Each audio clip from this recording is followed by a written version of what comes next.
Teman-teman yang menghadapi berbagai hal yang mungkin menggelisahkan, mungkin menyesakkan, mungkin menyakitkan. Ya, kita minta kepada Allah agar Allah memberikan kepada kita pundak yang kuat, ya, hati yang tenang, pikiran yang jernih, langkah yang strategis, dan hidup yang penuh dengan rahmat. Salawat serta salam semoga senantiasa tercurah kepada baginda Nabi Muhammad Sallallahu Alaihi Wasallam. Hari-hari ini, teman-teman yang dirahmati oleh Allah, kita diingatkan lagi eh, untuk merefleksikan ya bahwa kita adalah umat yang sangat dicintai oleh Allah. Berkahnya Nabi Muhammad SAW, beliau adalah Nabi yang paling agung, Nabi yang paling besar, Nabi yang paling terhormat, yang bahkan surga tidak akan dibuka melainkan jemarinya Nabilah yang paling berhak untuk mengetuknya. Kalau yang mengetuk bukan jemarinya Rasulullah, maka surga tidak akan pernah dibuka. Tapi kalau jemarinya Rasulullah yang mengetuk, maka surga itu akan dibuka. Sebegitu agungnya Nabi di mata Allah, dan sebegitu spesial umatnya Nabi di mata Allah, sampai-sampai teman-teman yang dirahmati oleh Allah, kita diizinkan oleh Allah memiliki syariat ibadah bernama Idul Adha, yang salah satu puncak haji itu bentuknya adalah sa'i, yang insya Allah malam ini kita akan sedikit kupas gitu ya. Salah satu episode dari keluarga Ibrahim alaihissalam yang sangat perfect ya dalam menuntaskan ujian hidup, di mana Ibrahim ini merupakan kakek buyutnya Nabi Muhammad SAW ya, dari jalur Ismail. Beliau tidaklah menjadi satu tokoh tunggal, melainkan satu orkestra yang dimainkan oleh seluruh keluarga Ibrahim. Ibrahim sebagai suami, Hajar dan Saroh sebagai istri, Ismail dan Ishak sebagai putra. Mereka semua adalah rangkaian orkestra yang sangat epik dan sangat apik, memainkan peran masing-masing sehingga menghasilkan cerita yang sangat sempurna untuk kemudian kita teladani dan kita ingat setiap tahunnya dalam momentum ibadah yang sangat besar gitu ya, haji dan Idul Kurban. Maka teman-teman sekalian yang dirahmati oleh Allah, tadaburnya kita tentang kisah Siti Hajar tidak lain dan tidak bukan adalah bagian dari kesyukuran kita kepada Allah sebagai umat Nabi Muhammad yang Allah izinkan untuk masih bisa merasakan ya hebatnya kisah itu di zaman yang sudah sangat jauh sekali dengan Ibrahim. Ya, Rasulullah dengan Ibrahim itu sekitar 4.300 tahun ya. Kalau kita dengan Nabi Ibrahim alaihissalam ya mungkin 6.000 atau 7.000-an tahun, sudah sangat lama sekali. Tapi apa yang dilakukan oleh Hajar menjadi salah satu hal yang hari ini sangat tepat sekali ya untuk menguatkan proses mental, untuk menguatkan spiritual yang terjadi pada kehidupan umat Nabi Shallallahu Alaihi Wasallam. Teman-teman, karena waktunya terbatas ya, hanya sekitar 45 menit untuk materi, gitu ya. Mungkin bolehlah kita sebut sesi malam ini sifatnya icip-icip begitu ya. Nanti kalau teman-teman merasa kok belum tuntas, mohon dimaafkan. Mudah-mudahan Allah genapkan kurangnya di episode-episode belajar yang lain. Tersebab Allah lah yang maha memiliki ilmu, sedangkan kita hanyalah pipa-pipa yang dipinjam oleh Allah untuk mengalirkan dinginnya ya, sejuknya ilmu yang membuat hati kita tumbuh subur menjadi hati yang hidup, ya, hati yang bisa merasakan rahmat dan nikmatnya Allah. Ya, di belakang judul ini ya, ada di bawah judul ini kami mendapatkan amanah dari teman-teman penyelenggara Rumah Isa ya, teman-teman muslimah yang ada di Korea Selatan. Malam ini judul yang diangkat adalah Siti Hajar, Wanita, Cinta, dan Pengorbanan. Ya, sangat spesifik. Ya, kenapa sangat spesifik? Kisah yang diangkat sebenarnya oleh Al-Quran, ya, salah satunya episode kehidupannya seorang Ibrahim alaihissalam.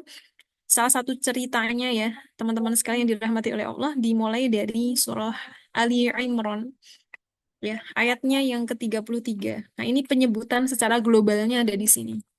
Nanti pendetailannya ada di surah Ibrahim. Ya, Innallaha, sesungguhnya Allah telah memilih, ya. Innallaha astofa, sesungguhnya Allah telah memilih. Nah, istofa ini model keterpilihan yang sifatnya oh, murni ya, hak prerogatifnya Allah. Quran mengenal tiga istilah untuk menunjukkan keterpilihan. Pertama, istofa, seperti yang tampak pada surah Ali Imran ayat 33. Ada nanti ijtaba, seperti kisahnya Nabi Yusuf alaihi salam, wajtabaika, atau satu lagi namanya ikhtaro pada kisahnya Musa alaihi salam, wa ana ikhtartuka fastami' lima yuha pada surah Toha. Pertama istofa, kedua ijtaba, ketiga ikhtaro. Ketiganya artinya sama-sama terpilih, tapi keterpilihan yang memiliki makna yang berbeda. Ya, kalau ayat ini menceritakan keterpilihan dengan kata istofa, berarti maknanya adalah ini memang desain murni dari Allah. Ya, tidak ada campur tangan manusia. Kenapa harus Adam sebagai orang pertama? Kenapa harus Ibrahim yang memerankan kisah yang sangat sempurna tentang manajemen cinta? Kenapa harus Hajar yang sa'i lari sofa marwah? Kenapa? Itu tidak ada jawabannya. Selain itu adalah haknya Allah. Ya, maka istofa itu keterpilihan yang murni hanya Allah lah yang tahu alasannya dan Allah tidak punya kewajiban menjelaskan kepada manusia kenapa begitu. Ya, ini istofa. Kalau ijtaba itu kalau teman-teman bayangin kayak lubang kunci gitu ya. Kalau ada lubang kunci, maka hanya akan ada satu kunci yang kompatibel untuk membuka si kunci tersebut. Nah, itu ijtaba. Kapasitas atau kompetensi yang dimiliki oleh seseorang karena dia memiliki kualifikasi untuk menyelesaikan suatu permasalahan tertentu. Itu ijtaba. Gitu ya. Sedangkan istofa, keterpilihan yang murni datangnya dari sisi Allah karena orang-orang tersebut memang telah dipilih oleh Allah untuk memerankan berbagai hal dan meneladankan berbagai hal. Siapa yang terpilih dalam bab ini? Innallaha astofa Adam. Allah telah memilih Adam, wa Nuhan, dan Nuh, wa ala Ibrahim. Ya, saya ingin teman-teman sedikit mencermati di sini ketika Allah menyebut Adam, Allah menyebut beliau sebagai nama tunggal. Adam.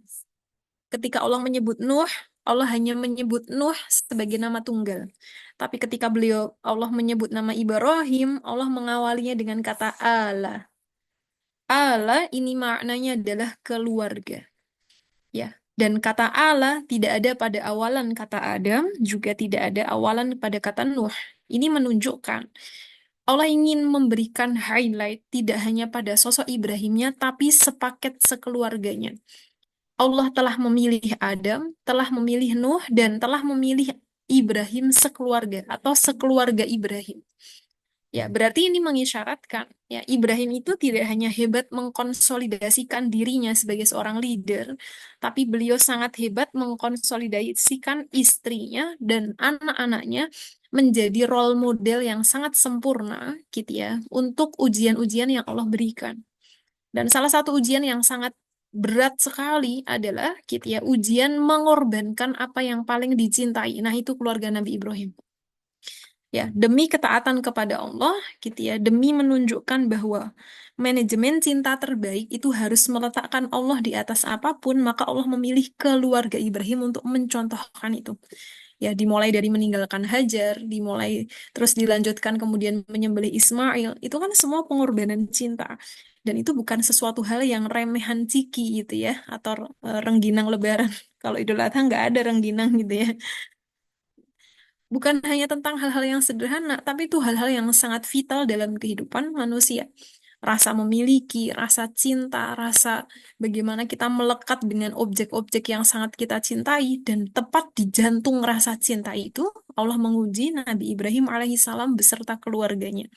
Dan kata Allah nanti di surat Al-Baqarah, Allah mengatakan, Fa'atammahunna, dan Ibrahim finish dengan nilai terbaik ya ketika beliau melalui ujian itu. Nah, maka dari sini teman-teman yang dirahmati oleh Allah secara whole bentuk besarnya ya maka Allah telah memilih keluarga Ibrahim sebagai salah satu role model terbaik ya tentang banyak sekali hal dan ketika nama keluarga Ibrahim ini masuk di dalam Al-Quran berarti Allah memberi isyarat kepada kita bahwa keluarga Ibrahim adalah orang-orang yang layak dijadikan teladan yang di dalam kehidupan beliau dan cara mereka solving the problem ya, menyelesaikan masalah itu sangat bermanfaat untuk umat Muhammad. Kenapa Allah tidak menyebut misalnya keluarga Yusuf? keluarga Musa, atau misal keluarga Isa. Kenapa Allah tidak menyebut dengan kata itu? Ya, tentu alasannya hanya Allah saja yang tahu persis gitu ya. Tapi bagi kita umat Nabi Muhammad, begitu ada satu isyarat yang masuk di dalam Al-Quran, maka kata itu menjadi sangat penting. Karena tidak semua hal penting itu masuk di dalam Al-Quran. Tapi kalau ada hal yang telah masuk di dalam Al-Quran, maka kita sebagai umat Nabi Muhammad itu harus peka. Oh, berarti pada bab ini akan punya kemanfaatan yang sangat besar untuk umat Muhammad Sallallahu Alaihi Wasallam. Oke, kita lanjutkan ya. Oleh karena itu, teman-teman sekalian yang dirahmati oleh Allah, sebagaimana ayat ini memberikan isyarat bahwa keluarga Ibrahim adalah sosok yang besar, gitu ya. Mari kita lihat sedikit ya. Salah satu bagian dari sosok Ibrahim alaihissalam adalah keluarga beliau, gitu ya, beserta istri dan putra-putrinya. Saya minta tolong nih kepada hostnya, ini ada yang mencoret layar pakai warna merah. Ya, saya tidak tahu ini yang mencoret siapa ya, karena saya tidak menggunakan tinta merah. Ya, saya menggunakan tinta hitam, biru dan hijau. Ya, ada tinta merah yang ada di layar, mohon dikondisikan ya, dibantu. Ya, ya, let's see ya, apakah saya bisa menghapusnya dari sini ya. Saya tidak tahu ini bisa dihapus oleh saya. Oh, bisa ya. Saya hapus ya. Mohon maaf ya, ini yang mencoret. Saya hapus ya di layar ya. Oke. Nah, teman-teman sekalian yang dirahmati oleh Allah, sebelum kita masuk persis ke bahasan tentang Hajar, saya ingin mengajak teman-teman untuk melihat ya peta perjalanan seorang Ibrahim. Ya, ini kalau peta dalam bahasa Arabnya begini, yang kanan ini peta dalam bahasa eh, Google-nya sekarang ya. Nah, kalau dulu gitu ya, Nabi Ibrahim ini memulai perjalanannya ya, teman-teman, ini adalah atlas ya, perjalanan Nabi Ibrahim. Beliau memulai perjalanannya dari kota Kaldaniyun ya, kota Kaldan ya. Tepatnya di sini ya, wilayah daerah Ur ya, daerah Al-Kaldaniyun ini ya, sekitar daerah Irak ya. Nah, dari Irak ini beliau jalan kaki ya, menuju eh, tempat yang kemudian hari ini kita kenal dengan daerah Al-Khalil ya, namanya sekarang terkenal dengan nama Hebron. Hebron Al-Khalil. Nah, beliau jalan kaki ke arah sini. Yang kemudian dari perjalanan ini ya, teman-teman sekalian yang dirahmati oleh Allah, kisahnya sangat panjang. Tapi karena waktu kita terbatas, saya izin shortcut. Beliau berjalan dari kota Ur menuju Hebron atau Al-Khalil di daerah Palestina ini. Kalau kita pakai Google hari ini, dia membutuhkan 412 hari untuk menempuh sekitar 2000 kilometer. Jadi perjalanan jauh itu adalah sesuatu hal yang sangat lumrah dilakukan oleh para orang-orang solih zaman dulu, termasuk para nabi. Ya, kalau sekarang ada ibadah haji ya, butuh berapa puluh kilometer untuk menyelesaikan total perjalanan haji, gitu ya. Itu sebenarnya belum sepanjang atau belum sejauh para nabi itu berjalan, gitu ya. Kalau teman-teman akan tindak pergi ibadah haji ya, memang harus latihan fisik gitu, karena cukup lumayan menguras ya kekuatan otot kaki gitu ya, untuk tawafnya, untuk sa'inya, untuk berjalan ya ke Arafahnya, ke Mina, ke Musdalifah, lempar jumroh dan sebagainya, itu memang butuh kekuatan kaki dan tentu iman yang membuat kaki itu bisa berjalan di atas izin Allah. Gitu. Tapi kalau kita lihat ya, ini perjalanannya hitungannya bukan lagi jam, tapi hitungannya hari. 412 hari, menempuh 2000 kilometer. Beliau jalan kaki. Nah, terus kemudian beliau sampai di Yerusalem. Kalau di Google teman-teman tidak akan ketemu kata Palestina, dia sudah berubah menjadi nama negara yang haram untuk didirikan di situ gitu ya. Nyebut namanya pun nggak mau ya kita ya. Nah, kalau dulu kita menyebutnya dengan Palestina ya. Nah, beliau jalan sampai situ. Dari Irak, daerah Ur ya, beliau jalan ke arah Palestina. Nah, di situ beliau bersama dengan Bunda Sarah ya, istri pertama beliau. Dan Sarah memiliki karakteristik perempuan yang sangat sempurna secara zahiriyah dan secara batiniah. Ya, cantik, cerdas, luar biasa kehebatan akalnya gitu ya. Maka beliau menurunkan Ishak yang kecerdasannya sangat luar biasa sekali. Yang Ishak menurunkan keturunan Bani Israel ya sampai Isa, dengan salah satu ciri khasnya adalah kecerdasan itu. Nah, bersama Sarah beliau belum dikaruniai putra gitu ya. Terus beliau melakukan perjalanan ya ke daerah ini ya. Al-Misri ya. Beliau masuk ke kota Mesir ya. Dari Kanaan, daerah Hebron, Palestina sini beliau jalan ke sini ya, teman-teman ya. Beliau jalan ke sini ngapain ya? Beliau ke Mesir. Nah, di Mesir inilah beliau bertemu dengan Hajar. Ya, waktu masuk ke Mesir, Beliau ketemu raja yang sangat zalim, ya raja ini suka, mohon maaf ya, melecehkan perempuan-perempuan yang masuk ke Mesir. Nah, maka waktu bersama Sarah, Nabi Ibrahim mengatakan ya, nanti kalau kamu ditanya oleh si Raja Zolim ini, bilanglah bahwa kamu adalah saudariku gitu ya. Karena melindungi saudara itu lebih mudah dibandingkan melindungi istri. Kenapa? Kalau saudara itu ada hubungan darah, tapi kalau istri itu kan tidak ada hubungan darah yang dekat gitu ya, bukan mahram sehingga boleh dinikahi. Nah, karena itu bukan mahram dan boleh dinikahi, artinya dia bisa diperebutkan oleh lelaki lain. Yang kira-kira begitu.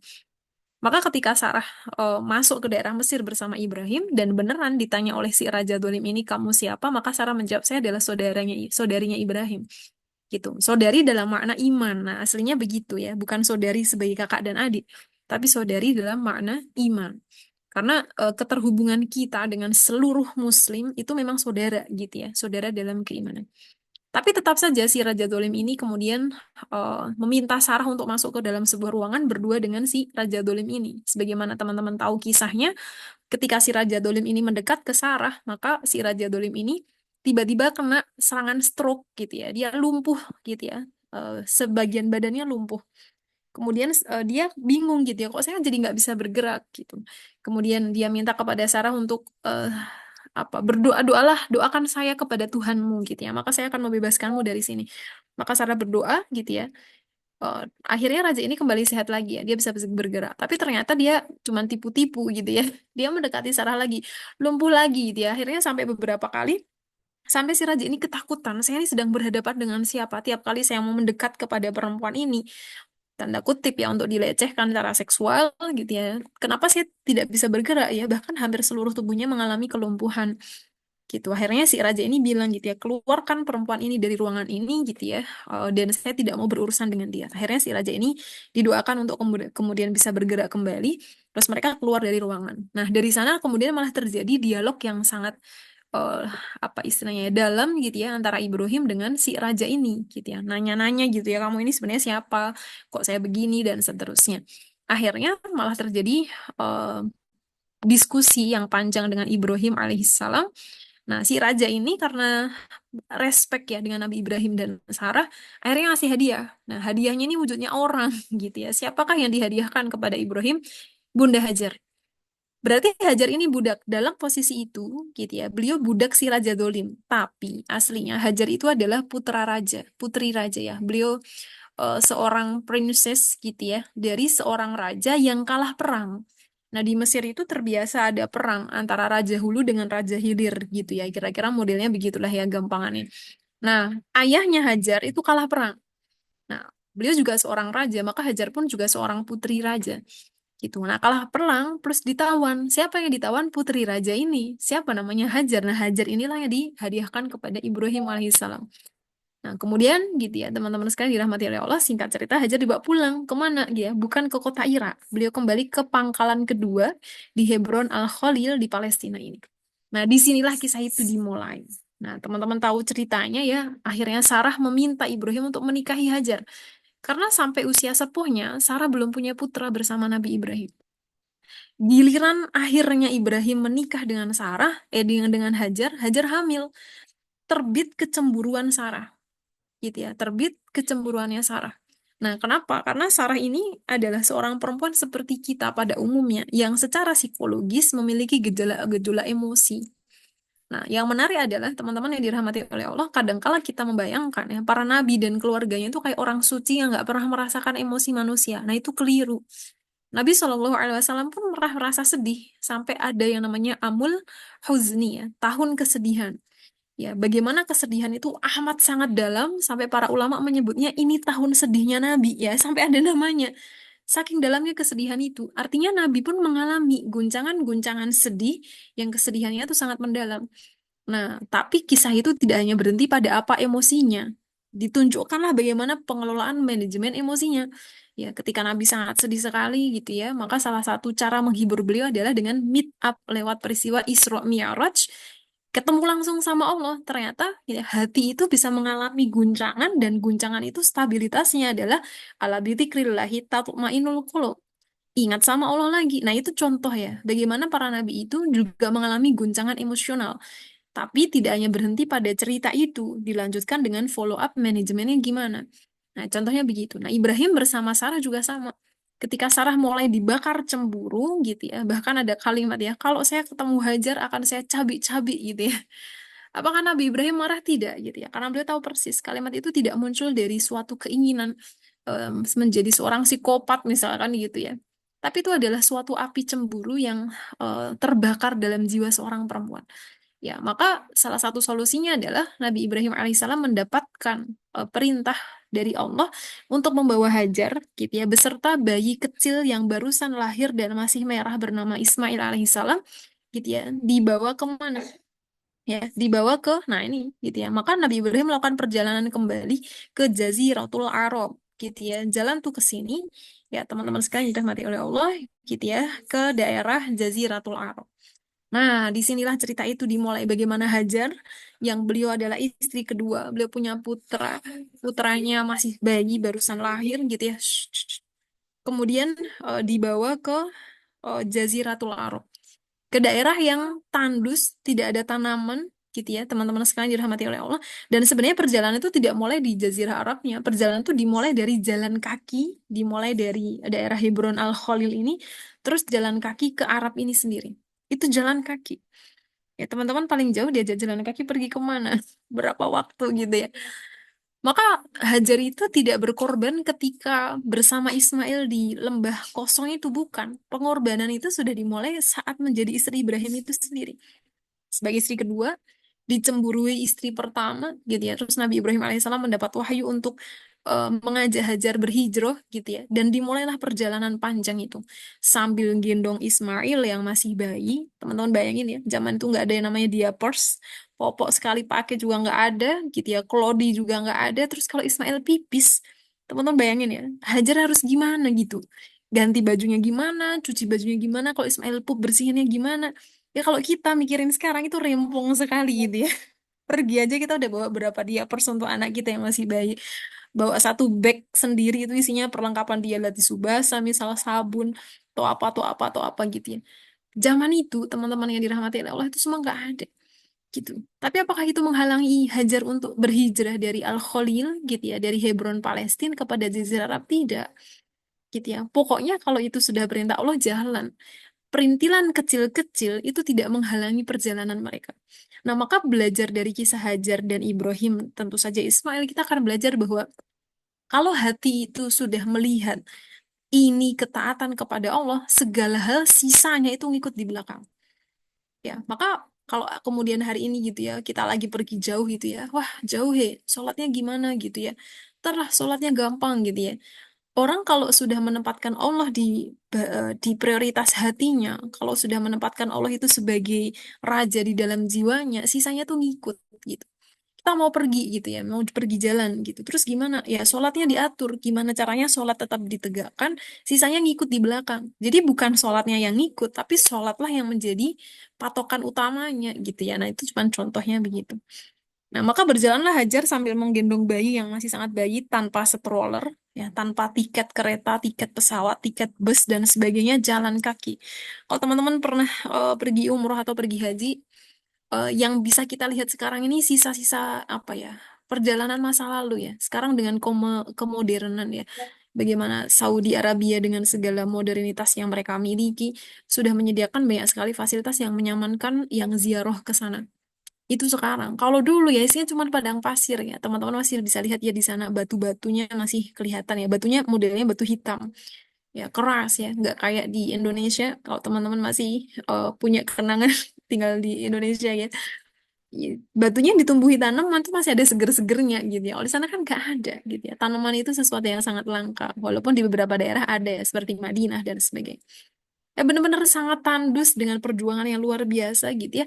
Akhirnya perjalanan itu sampai di satu titik bernama Jaziratul Arab. Tepatnya adalah nah ini sini ya, di bawah sini ya. Arabnya itu bukan Arab yang atas ya, Arabnya itu Arab yang bawah sini ya. Di Makkatul Mukarramah. Sekarang kita menyebutnya Makkah. Dulunya titik ini namanya Bakkah. Nah, disinilah Hajar ditinggal gitu ya. Lembahnya namanya Bakkah. Nah, apa bedanya Makkah dengan Bakkah? Salah satu perbedaannya, teman-teman, kalau Makkah itu mencakup kota metropolitan secara keseluruhan. Ya, pada zaman Rasul Shallallahu Alaihi Wasallam, Makkah itu kota metropolitan. Kalau sekarang teman-teman bayangin, kalau di Korea kayak apa ya? Saya belum pernah ke Korea ya, teman-teman. Teman-teman bisa bayangin sendiri kalau Korea. Kalau Indonesia kayak Jakarta gitu. Dia kota internasional di mana perdagangan itu tuh sangat masif. Masuk ke luar negeri itu udah sangat biasa sekali. Itu Mekah di zaman Nabi. Makanya dia termasuk kota metropolitan. Nah, Makkah itu mencakup seluruhnya, tidak hanya Ka'bahnya saja, tapi termasuk seluruh kawasan geografis Makkah gitu ya. Itu besar. Tapi disebut Bakah ini mau menunjuk satu titik di mana di situ akan ada satu pusat ibadah spiritual yang akan menjadi cikal bakal kehebatan perjalanan Islam. Gitu. Nah, itu namanya Bakah ya. Jadi Bakah itu sebenarnya nanti akan merujuk pada titik di mana Ka'bah itu berada. Nah, itu namanya Bakah. Ya, maka kalau muncul kata Mekah itu menunjuk satu kota keseluruhan, kalau muncul kata Bakah dia terafiliasi kepada perjalanan spiritualitas. Ada proses keimanan di titik itu gitu. Dan Bakah itu nanti menurut para ulama ya, dia maknanya adalah menundukkan atau membekuk. Membekuk itu apa ya? Membekuk itu membuat siapapun yang berani mendongakkan leher itu harus menundukkan kepalanya kalau ngelewatin daerah ini. Nah, itu Bakah. Nanti dia akan punya makna ke sana. Nah, Hajar dibawa ke lembah ini. Modelnya kan lembah ya, teman-teman ya. Maka Mekah itu sekarang ya, Ka'bah itu kalau lagi musim hujan, air tuh menggenang di sekeliling Ka'bah ya. Tapi sekarang kan canggih ya teknologi membersihkan dan sebagainya. Kalau dulu ya bisa tenggelam dalam tanda kutip kalau ada banjir, ya Ka'bah itu sebagian bawahnya itu terendam karena dia memang modelnya kayak lembah gitu. Disitulah Hajar ditaruh ya, ditinggalkan oleh Nabi Ibrahim alaihissalam dalam satu percakapan yang sangat epik gitu ya. Nah, ini sebenarnya percakapannya cukup panjang ya, diriwayatkan oleh Ibnu Abbas, cukup panjang kalimatnya, saya potong di bagian ini ya. Ya, ketika mereka berjalan gitu ya, terus kemudian kata Ibnu Abbas, fatabi'athu Ummu Ismail. Ya, kemudian Ibrahim berbalik gitu ya. Kemudian ibunya Ismail berkata, ya Ibrahim, aina tadhabu? Wahai Ibrahim, ya, kemana engkau akan pergi? Ya, watatrukuna bihadzal alwadi alladzi laisa fihi insun wala syai'un. Wahai Ibrahim, kenapa engkau akan pergi? Kemana engkau akan pergi? Meninggalkan kami di lembah yang bahkan tidak ada manusia dan tidak ada apapun di sini gitu ya. Ini pertanyaan yang sangat logis ya. Ketika ada dua manusia itu jalan bareng, terus tiba-tiba Nabi Ibrahim ini putar arah. Ya, beliau balik lagi ke arah Palestina tanpa ngomong apapun, tanpa kasih prolog apapun, tanpa kemudian beliau memberikan briefing apapun gitu ya. Terus kemudian Hajar bertanya, ya Ibrahim, aina tadhabu? Kemana engkau akan pergi? Wa tatrukuna bihadzal wadi, dan meninggalkan kami di wadi lembah ini, alladzi laisa fihi insun wala syai'un. Gak ada orang di sini gitu ya, wala syai'un, dan gak ada apa-apa. Ya, gak ada apapun, air gak ada, makanan gak ada, pohon gak ada, rumah gak ada apapun gitu ya. Terus kami ditinggal gitu di sini gitu ya. Faqalat lahu dzalika mirara. Beliau mengulang perkataan itu beberapa kali gitu ya. Wa ja'ala la yaltafitu ilaiha gitu ya. Dan beliau tidak jawab jawaban apapun. Ya, beliau nanya sama Nabi Ibrahim, ya apa engkau akan kemana? Kau meninggalkan kami di tempat seperti ini. Beliau ulang lagi, ya wajah ala la yaltafitu ilaiha. Dia nggak dapat jawaban. Ya fakolat lahu, maka Hajar mengubah pertanyaannya gitu ya. Allahu amaroka bihada. Nah, ini cerdasnya Hajar. Ya, ketika beliau mengajukan pertanyaan yang sifatnya isai, aina tadhabu, kemana kau akan pergi? Watatharukuna, dan engkau tinggalkan kami nih di tempat kayak gini. Itu kan pertanyaan isai. Nah, salah satu teman-teman sekalian yang dirahmati oleh Allah gitu ya. Salah satu kecerdasan Bunda Hajar adalah saat beliau tidak mendapat respon dari seorang lelaki ketika pertanyaannya isai, beliau ubah menjadi pilihan ganda. Teman-teman kalau sudah menikah bisa pakai trik ini gitu ya.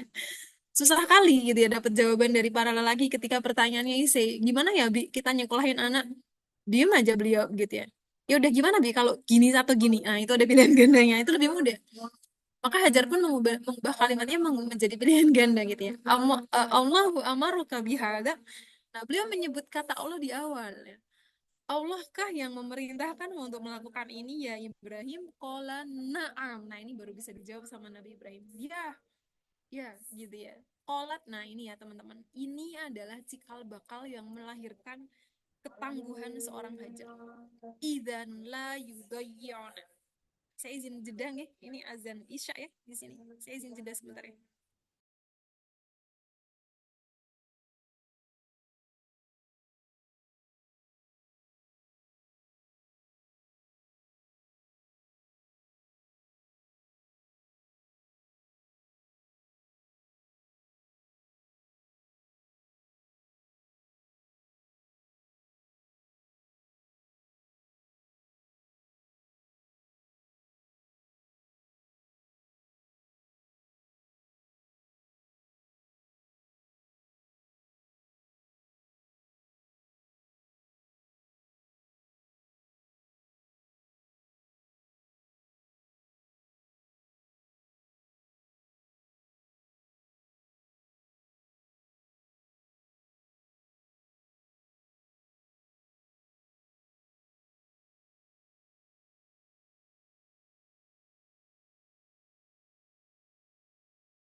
Oke, kita lanjutkan ya teman-teman sekalian yang dirahmati oleh Allah.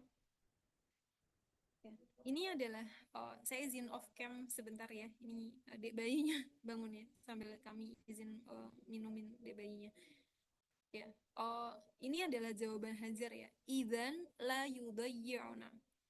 Kalau begitu kata beliau, kalau betul ini adalah perintah Allah, idzan la yudayyuna. Kalau begitu tidak akan mungkin sekalipun Allah menyia-nyiakan kami. Lihat ya, orang itu kalau relasinya ya teman-teman sekalian yang dirahmati oleh Allah ya dalam hubungan pernikahan atau dalam suatu relasi ya tidak akan mungkin terjadi ketangguhan secara independen ya kalau seseorang itu tidak punya relasi dengan Allah ya karena hubungan dalam pernikahan tuh modelnya seperti ini ya.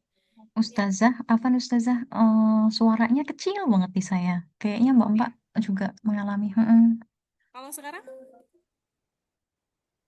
Masih kecil Ustazah, coba lagi. sebentar ya coba saya pakai handphone ya saya matikan.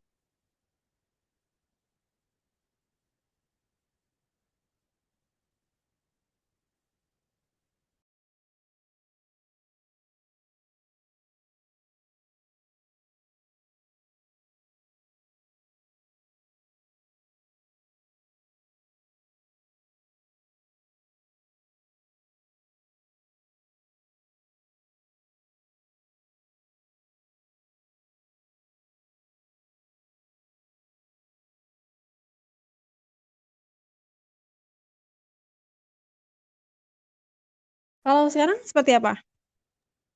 Sudah nggak keras lagi Ustazah. Aman. Ya, baik. Nah, kira-kira begini ya. Eh, Suatu relasi antara suami dan istri dalam sudut pandang Islam, teman-teman sekalian yang dirahmati oleh Allah, gitu ya. Ini adalah istri ya.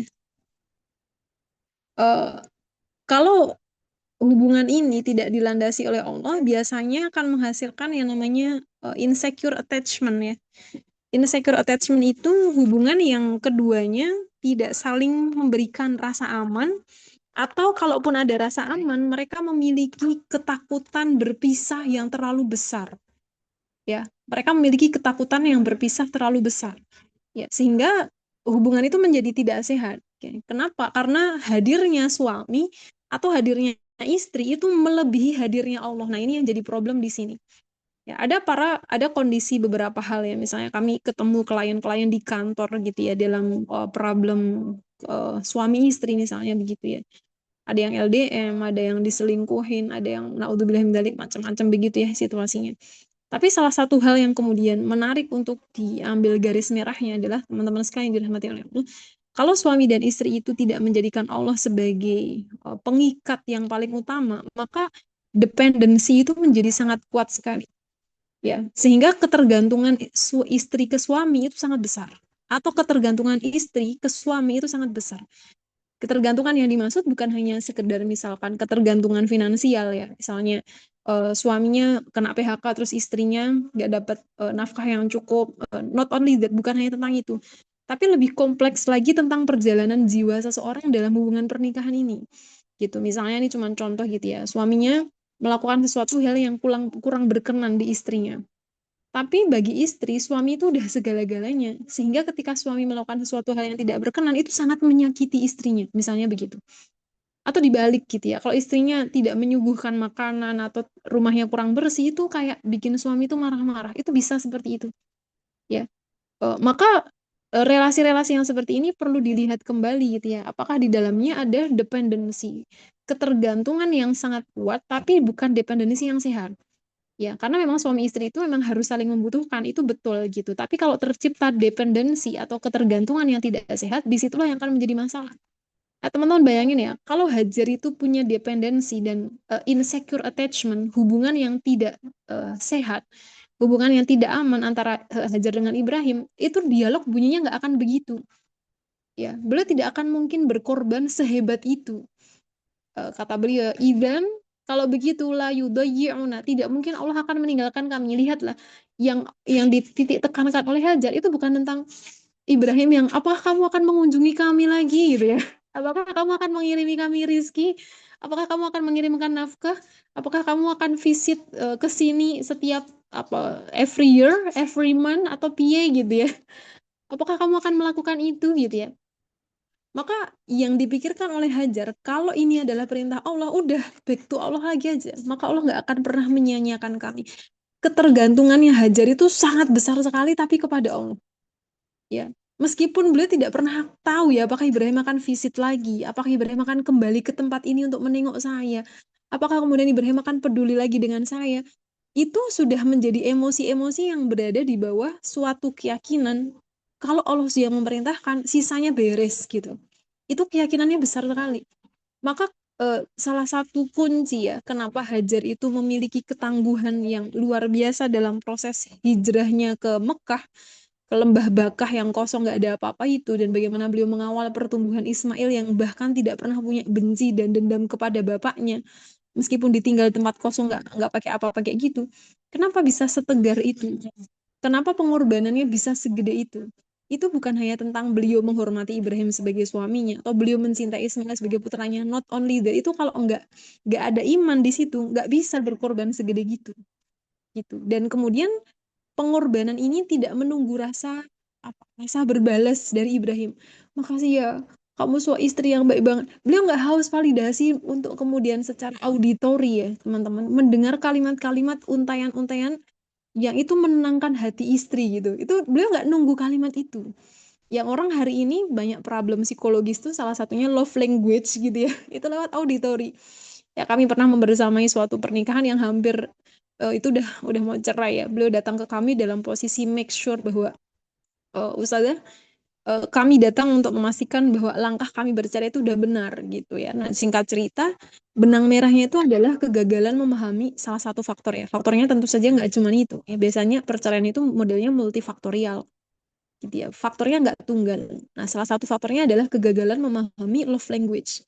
Ya, laki-lakinya ini eh, memiliki love language dari wujud auditori. Dia suka dipuji, divalidasi ya. Oh, kamu ganteng, kamu hebat, kamu sudah jadi suami yang mengusahakan.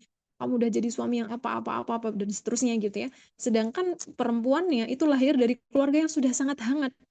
Jadi step jiwanya beliau itu bukan lagi berada pada step-step yang harus mendengar kata-kata validasi. Tapi dia sudah berada pada step problem solver. Apa masalahnya? Ayo endang dirampung ki. Nggak punya rumah, ayo piye cara nih. Ya, udah punya tanah, terus bangun rumahnya piye? Ayo caranya cari uang gimana? Ya nggak punya pagar, ayo gimana caranya? Nah, dia sudah masuk pada episode problem solver, tidak lagi menjadi manusia yang haus akan validasi.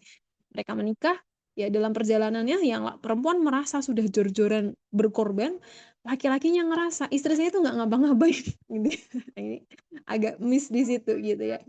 Nah, ternyata singkat cerita si laki-lakinya selingkuh gitu ya, teman-teman. Nah, dia selingkuhan affairs-nya itu dengan perempuan yang lebih tua gitu ya. Nah, si perempuan yang lebih tua ini suka muji gitu ya, apa dan sebagainya gitu ya. Nah, itu ada sisi di mana haus validasi, pengen dapat ucapan terima kasih. Ada jiwa yang bergantung untuk kemudian saya hebat kan, saya berjasa kan, saya sudah berkorban segini gini, kamu nggak ngelihat saya, nah gitu ya.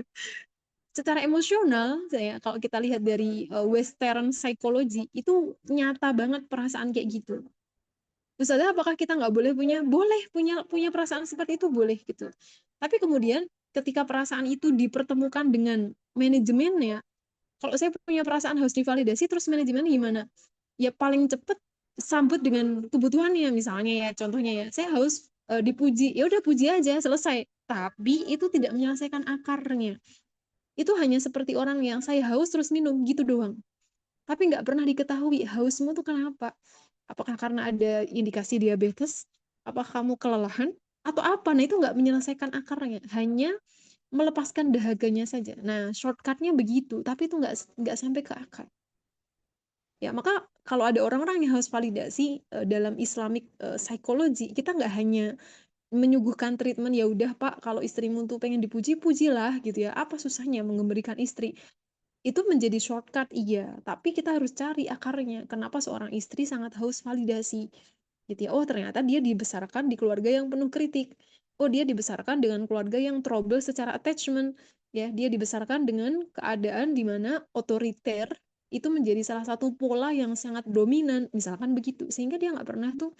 dipuji apapun hal-hal kecil yang dia lakukan sampai hal gede itu nggak pernah dapat apresiasi ketika dia menikah dalam bayangan dia saya harus menjadi istri yang tervalidasi ya hebat kan gini kan saya sudah berkorban banyak betul kan begitu nah ada perasaan-perasaan seperti itu maka secara manusiawi punya dinamika psikologis itu nyata ya teman-teman tapi manajemennya gimana apakah kita akan mempertemukannya dengan solusi-solusi yang sifatnya shortcut kayak tadi ya udah puji aja atau kita lihat akar permasalahannya nah kalau mau cepet ya shortcutnya itu tadi tapi dalam Islam kita tidak dibiasakan untuk menyelesaikan masalahnya dari shortcut ya tapi dikasih cara ya bagaimana melihat akar nah salah satu akarnya adalah ya bagaimana seseorang itu mengenali siapa Allah dalam kasus ini teman-teman Hajar itu perempuan ya orang bilang perempuan itu perasaannya lebih dominan tapi lihat ya sedominan dominannya perasaan seseorang tapi kalau attachmentnya kuat sekali dengan Allah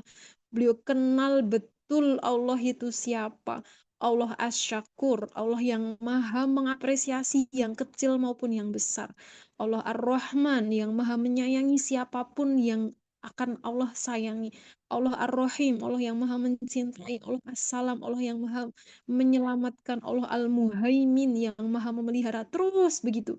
Kalau dia punya pengenalan yang cukup baik atau bahkan sangat baik terhadap siapa itu Allah dan punya attachment yang sehat dengan Allah, ya validasi-validasi yang dibutuhkan oleh jiwa dia akan dapatkan semuanya dari Allah langsung.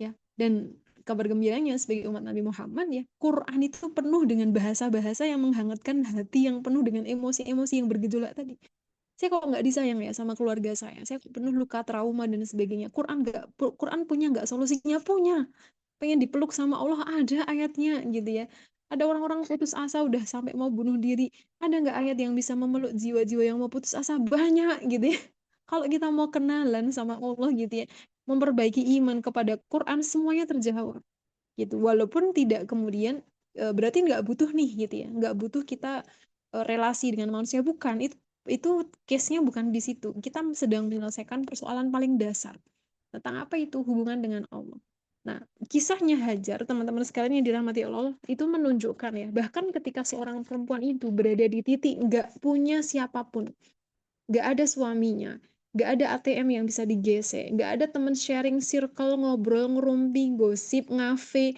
kayak nangis bareng-bareng, nggak ada itu semua.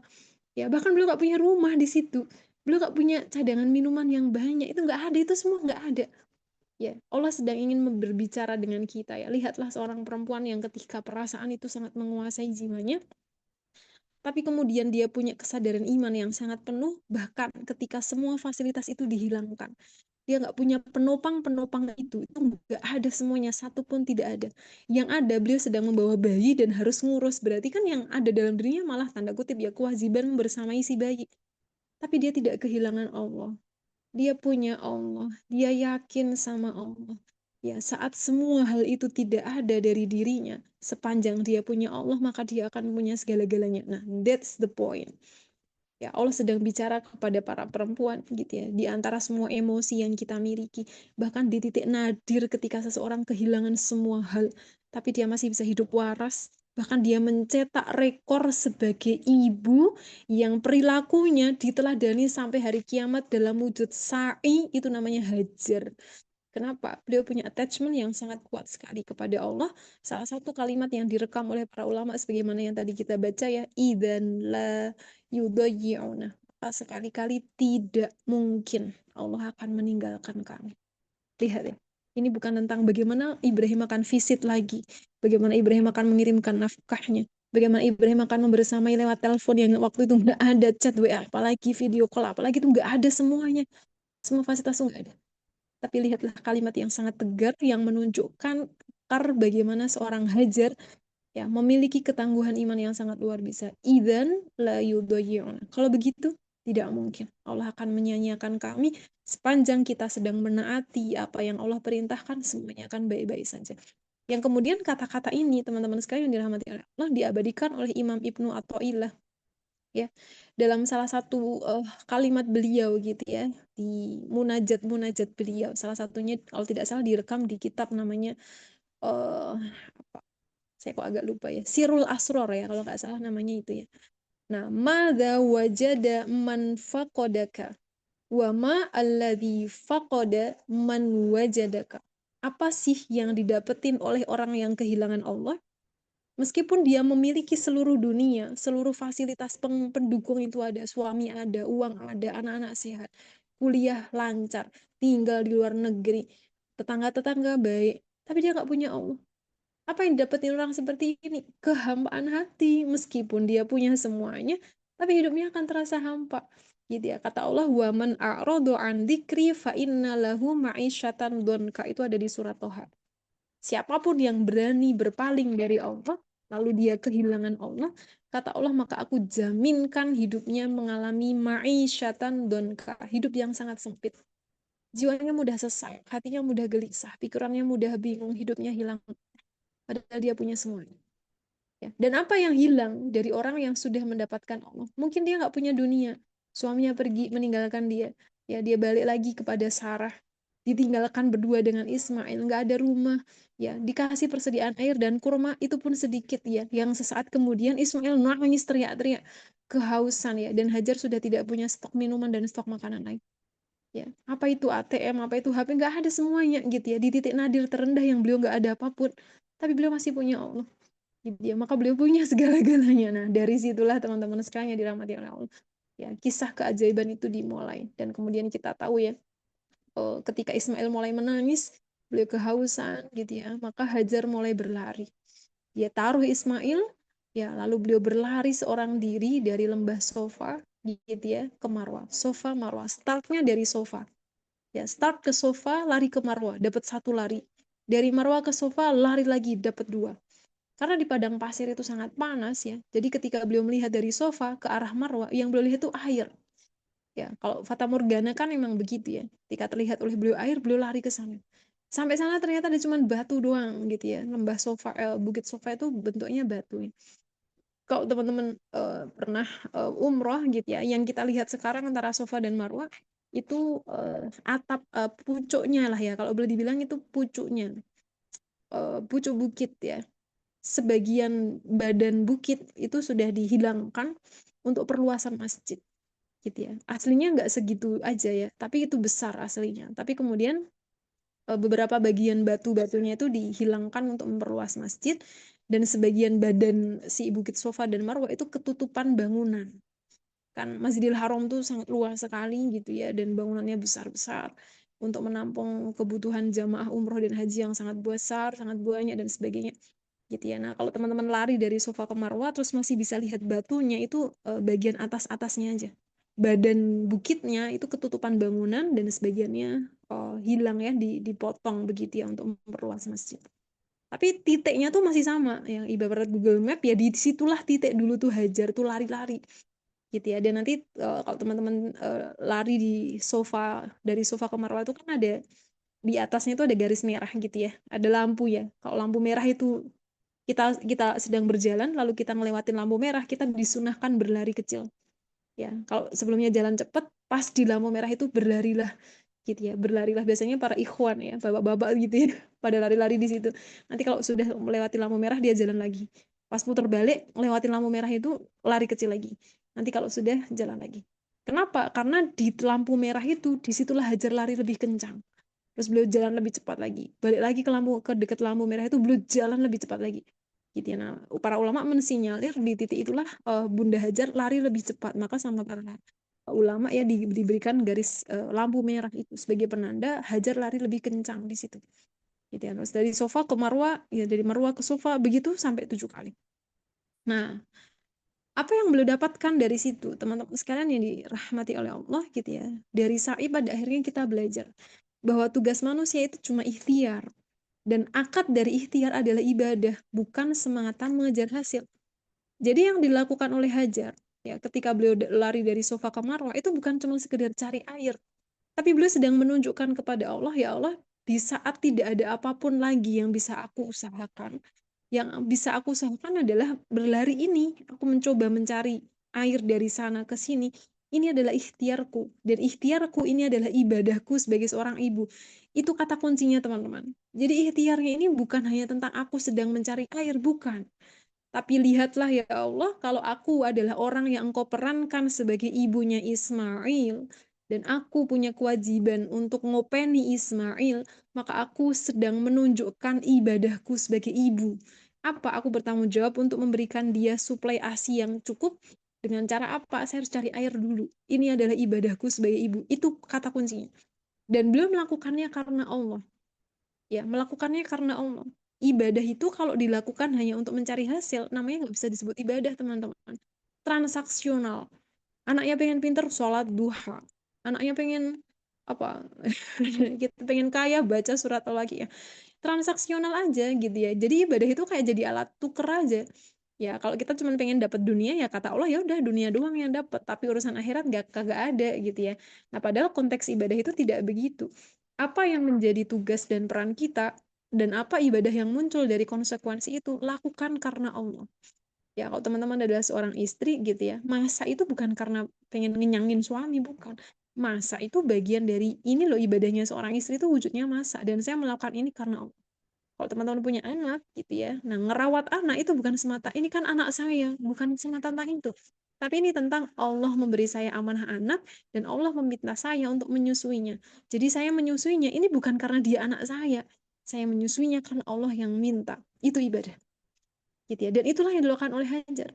Ini anak saya, Allah ini adalah anak titipan Allah, dan kewajiban saya adalah ngopeni dia sebagaimana yang Allah perintahkan. Oke, saya openi gitu ya, saya carikan dia air, dan saya melakukan ini adalah wujud dari ibadah saya. Ya, jadi pengorbanan itu bukan hanya sekedar beliau sebagai ibu, bukan. Justru yang paling kuat beliau sebagai hamba Allah. Itu yang paling kuat. Beliau lari sofa marwah, dan kita tahu ya teman-teman, air tidak ada di sofa. Air juga tidak ada di marwah. Justru air muncul di bawah kakinya Ismail.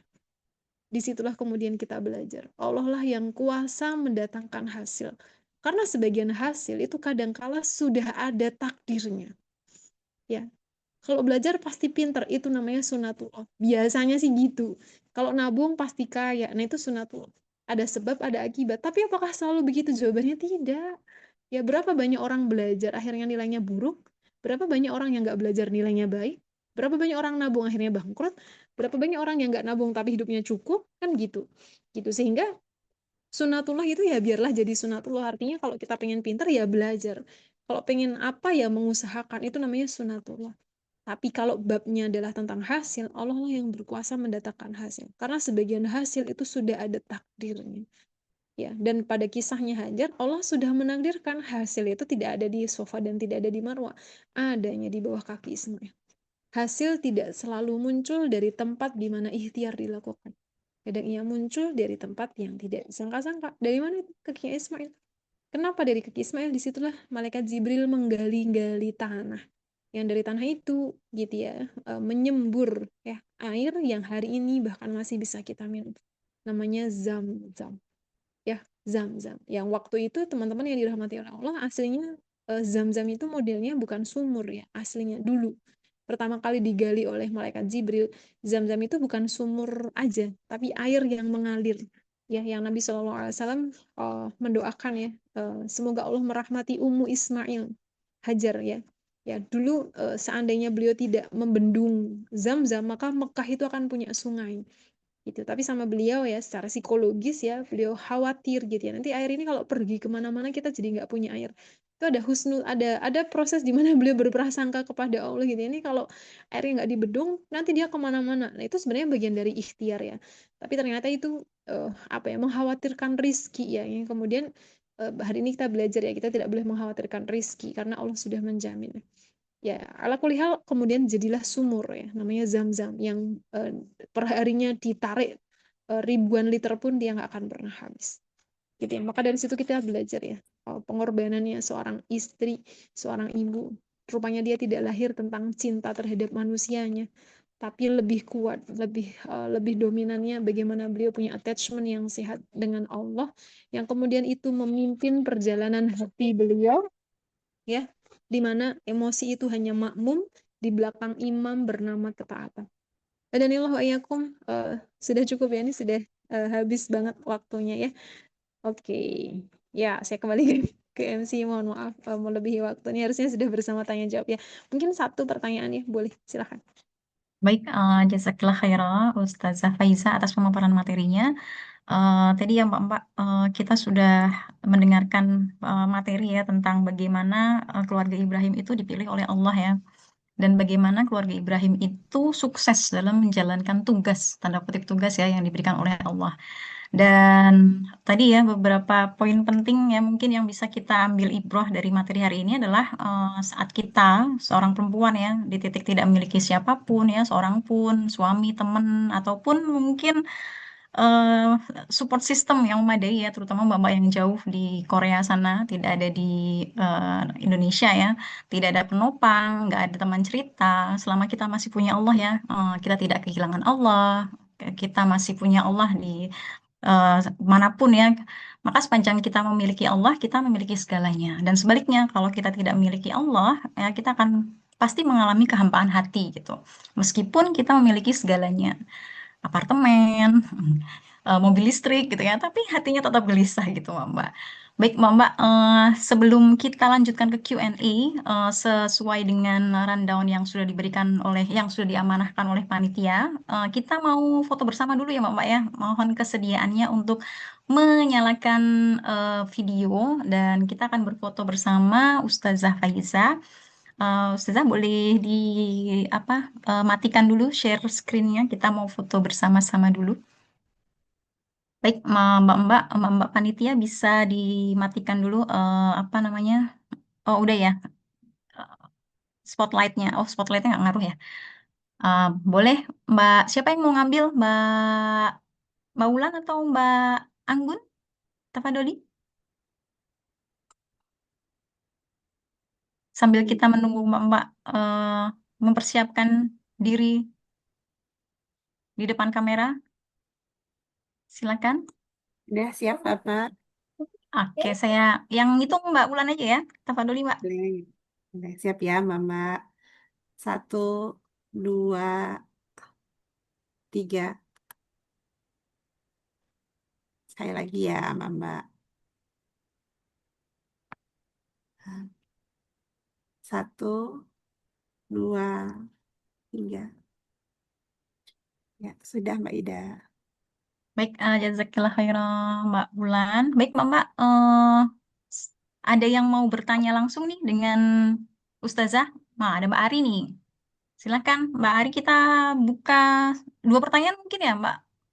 Nggak apa-apa Mbak, masih sampai 19.25 ya atau 19.30.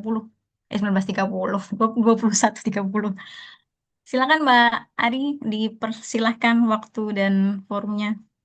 Siap, jazakillah khair, Mbak Ida, Ustazah. Wah, disampaikan dengan sangat indah ya. Aku sampai merinding aku ya Allah. Keren banget, alhamdulillah. Aku sebenarnya begini Ustazah, maksudnya iya kan kalau kita lihat tadi bahwa ujian Nabi Ibrahim ini bukan ujian yang kemudian tidak pada semua nabi gitu loh. Kayak bukan ujian manusia biasa gitu loh, bukan kayak ujian kaleng-kaleng gitu loh. Sebab emang pertama ya ketika dia mau dibunuh ayahnya lah, terus kemudian ketika mau dibakar, lalu kemudian 86 tahun akhirnya kemudian punya anak, lalu kemudian harus ditinggalkan di padang tandus, lalu selanjutnya ketika anaknya udah gede dikit malah disuruh untuk disembelih. Oh, benar-benar bukan ujian kaleng-kaleng. Nah, tapi kemudian yang ingin menjadi pertanyaan Ana adalah kan kita melihat nih bahwa wah ternyata ada manusia-manusia yang kemudian Allah uji sedemikian berat dan ada manusia yang Allah uji ala kadarnya. Enggak, kita tidak kemudian mendeskripsikan ujian orang lain, tapi kemudian menjadi ini loh, menjadi sangat nampak maksudnya kalau kita melihat Nabi Ibrahim gitu loh. Terus apakah kemudian yang kemudian menjadi rasa ingin tahu anak, curiosity anak adalah apakah kemudian seseorang itu akan diuji gitu berdasarkan apa gitu loh. Maksudnya apakah kemudian si A diuji Allah dengan berat karena cinta Allah kepadanya, si B yang kemudian Allah uji biasa-biasa aja gitu, apakah karena rasa cinta yang biasa-biasa aja juga gitu loh. Itu pertama ya tentang ujian Allah ini yang kemudian berbeda-beda kepada setiap orang. Ada yang kemudian kayak Nabi Ibrahim, dan ada kemudian mungkin yang biasa-biasa kayak kita gitu loh. Nah, makanya kita malu banget nih kalau ya Allah kok aku diuji seberat ini. Ya Allah, lihat ujian Nabi Ibrahim gitu-gitu kan. Nah, kemudian yang kedua, aku borong. Izin borong, belum ada yang angkat tangan guys. Jadi aku borong ya. Satu yang kedua adalah jadi sebenarnya maksudnya Siti luar biasa banget ya. Maksudnya Ibunda Hajar ini maksudnya selain kemudian yang ketika ditinggalin itu terus bilang, "Oh, Allah tidak akan mengantarkan aku kok," gitu. Seyakin itu gitu loh untuk kemudian membangun keyakinan yang luar biasa itu gitu, yang tidak ada yang kemudian masih menjadi PR sebagian besar kita ya. Misalnya kalau tadi tinggalin aja LDM, kapan pulang? Ini tuh bukan tapi sementara Bunda Hajar ini bukan perempuan menye-menye, bukan istri menye-menye gitu loh, tanpa support support system, tanpa circle, tanpa teman ngopi-ngopi gitu bisa kemudian melewati ujian ini. Nah, kemudian sebenarnya ya, kalau kita melihat lagi nih, apakah kemudian ditinggalkannya Ibunda Hajar yang baru habis melahirkan mungkin dalam keadaan lemah bersama anaknya yang baru bayi merah ini, Nabi Ismail alaihissalam ini kalau kita lihat lagi gimana sih maksudnya tanggung jawab Nabi Ibrahim itu sebagai suami dan kepala keluarga. Sementara kalau kita lihat kalau kita baca-baca dalam sejarah ya, mereka tuh bertemu tuh 13 apa 16 tahun kemudian setelahnya Ibunda Hajar dan Nabi Ibrahim ini, apalagi kan mereka LDM banget ya, maksudnya apalagi dari Palestina ke Mekah gitu loh. Nabi Ibrahimnya tinggal di Palestina, anaknya ada di Mekah gitu-gitu. Itu gimana gitu tanggung jawabnya Nabi Ibrahim gitu kepada keluarganya, dan apakah hal ini tuh masih relevan gitu loh akan kita pakai di saat ini ya, kita sebagai perempuan-perempuan akhir zaman. Maksudnya orang akan bilang misalnya ada suaminya pergi kemana gitu terus itu kan aku percaya gitu sama Allah dan lain sebagainya gitu. Dan kemudian bagaimana kalau cara kita membangun keyakinan ini gitu loh. Kita kan nggak bisa punya semuanya ya, nggak punya cinta seperti Ibunda Hajar, pengorbanan yang paling sejati itu kan. Maksudnya yang manut gitu sama Allah gitu loh. Nah, itu gimana kita di perempuan akhir zaman ini, apa yang bisa kita teladani, sesederhana apa gitu loh. Kalau lihat amal dia yang banyak ini, kita sebagai perempuan akhir zaman yang doif ini, pelajaran apa sih yang bisa kita ambil, yang bisa kita contoh gitu loh. Itu aja, jazakillah khair, itu aja. Baik, Mbak. Wajazakillah khairan. Terima kasih, Mbak Ari. Sangat berapi-api dan penuh semangat ya, Ustazah ya. Monggo, Ustazah bisa langsung dijawab dua pertanyaan tadi. Oh ya, Terima Ustazah kasih. masih ada satu pertanyaan lagi dari yang masuk ke MC. Nanti saya bacakan aja, Ustazah ya. Oke. Oke, terima kasih ya Mbak Arya sudah membakar malam ini ya menjadi lebih panas ya untuk diskusi ya. Ada ayat di dalam Al-Qur'an ya, ayat 155. Walanabluwannakum bisyai'in. Ya, kata Allah, tentang kehidupan dunia ini, memang Allah akan menguji seseorang dengan beberapa hal ya. Dan pemberitahuan tentang ujian ini muncul dalam kalimat yang sifatnya announcement ya, statement, bukan offering. Mau nggak tak uji ya? Itu kan penawaran ya. Tapi kalimatnya bukan muncul dalam bentuk offering ya, tapi dia muncul dalam kalimat statement, walana ba'luwanakum. Ada huruf lam di sini dan ada huruf nun di sini. In Arabic ini maknanya adalah taukid atau garansi penguatan ya.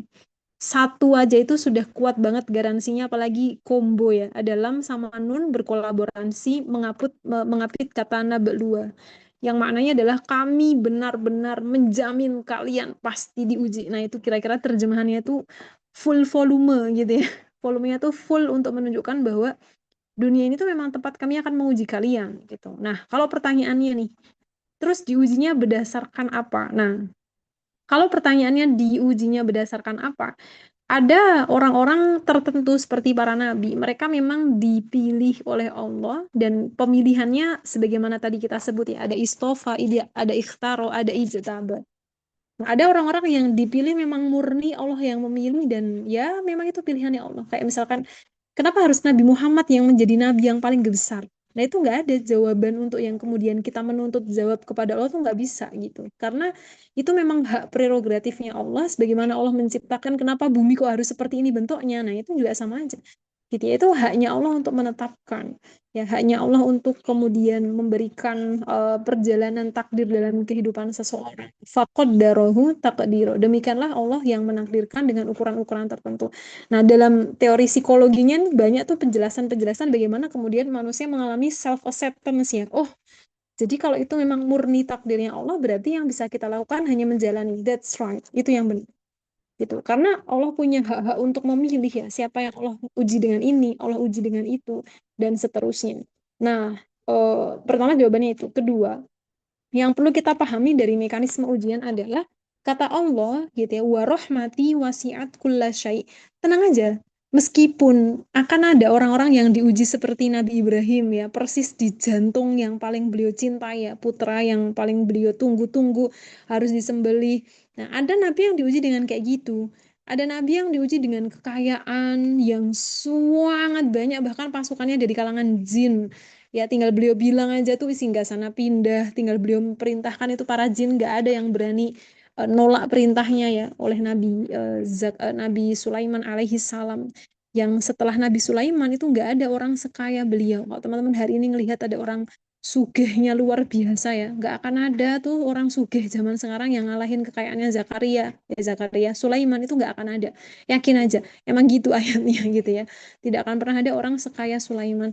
Ada orang diuji dengan kekayaan yang bahkan tidak bisa kita deskripsikan lagi orang ini sekaya apa gitu ya.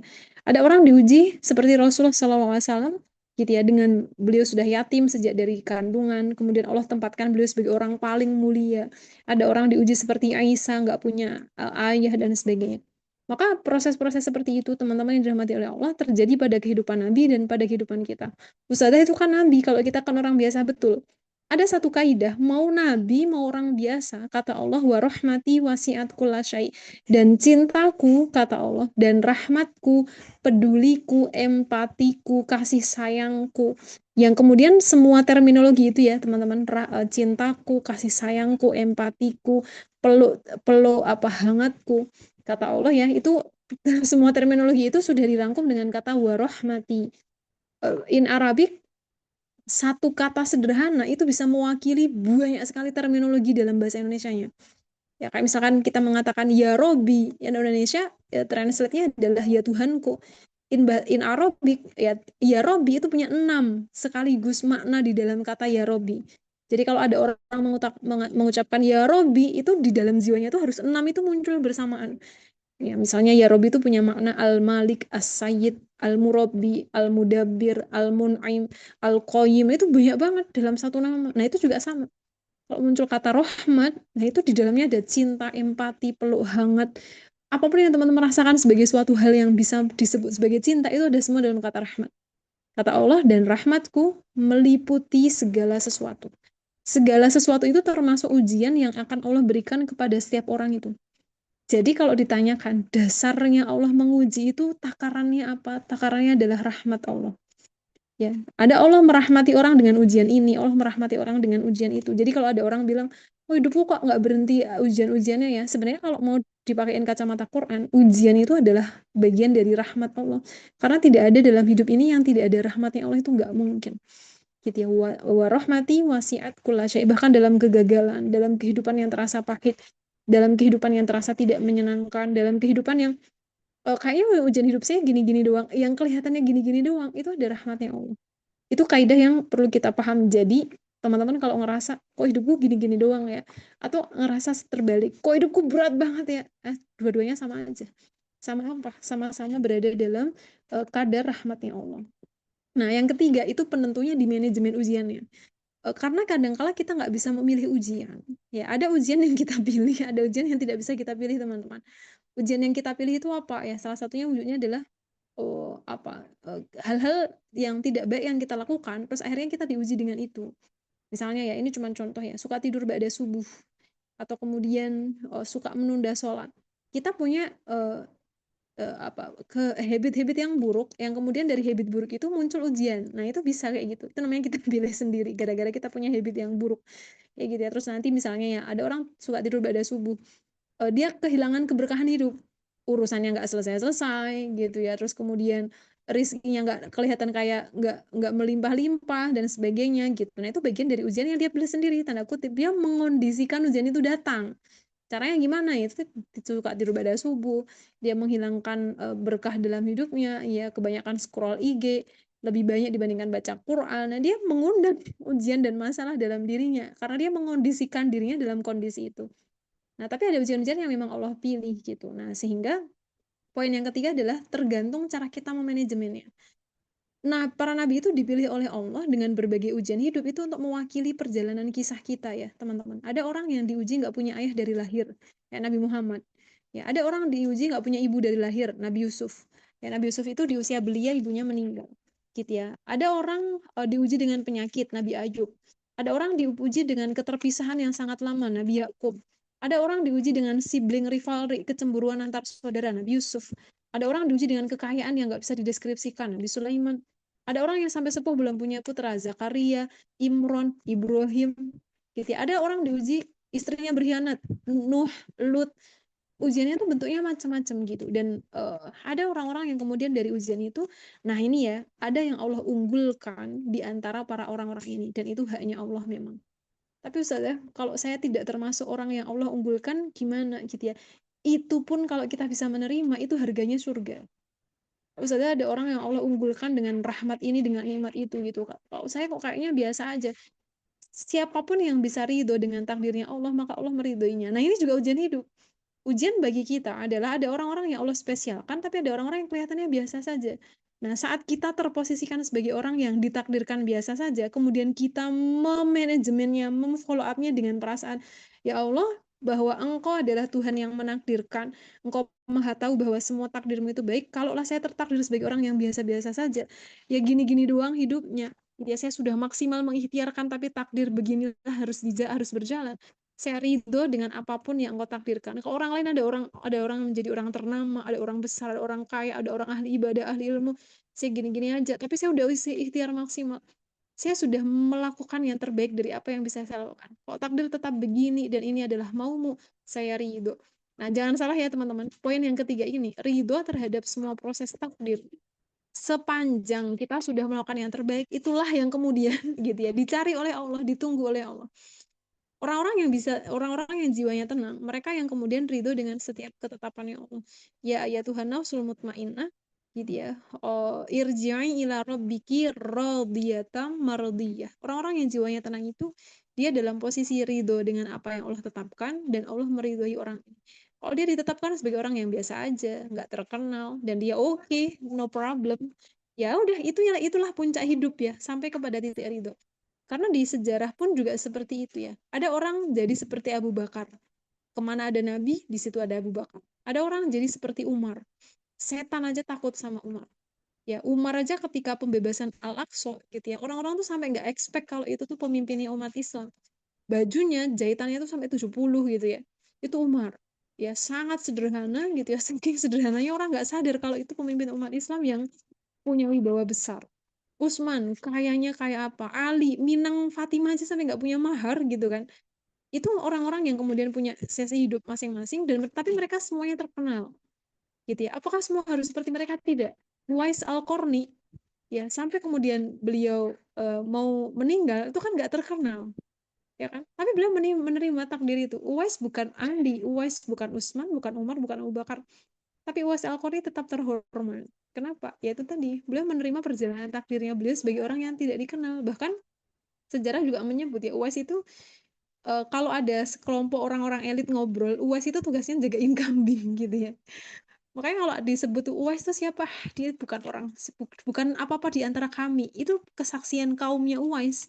Dia bukan apa-apa di antara kami gitu ya. Siapa sih Uwais ya? Kalau bahasa kita gitu ya.